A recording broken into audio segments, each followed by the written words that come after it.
কি অপূর্ব প্রাকৃতিক শোভা দেখুন।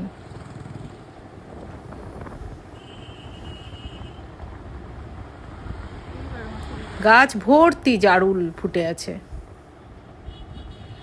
এগুলো করবী, প্রচুর করবী ফুটেছে এক জায়গায়। এই ফুলগুলো কিন্তু দেখতে খুব সুন্দর হলেও এই গাছটা কিন্তু বিষাক্ত গাছ। ফুলগুলো কিন্তু খুবই সুন্দর।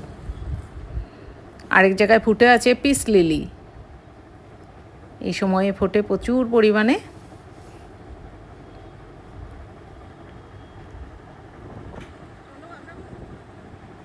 আমরা মেথি বাড়ির উপর দিয়ে যাচ্ছি। এই সময় তো চারদিকে শুকনো সিজন, বৃষ্টিপাত সেভাবে নেই, খরা, ফলে চা গাছগুলোকে এভাবেই জল দেওয়া হয়।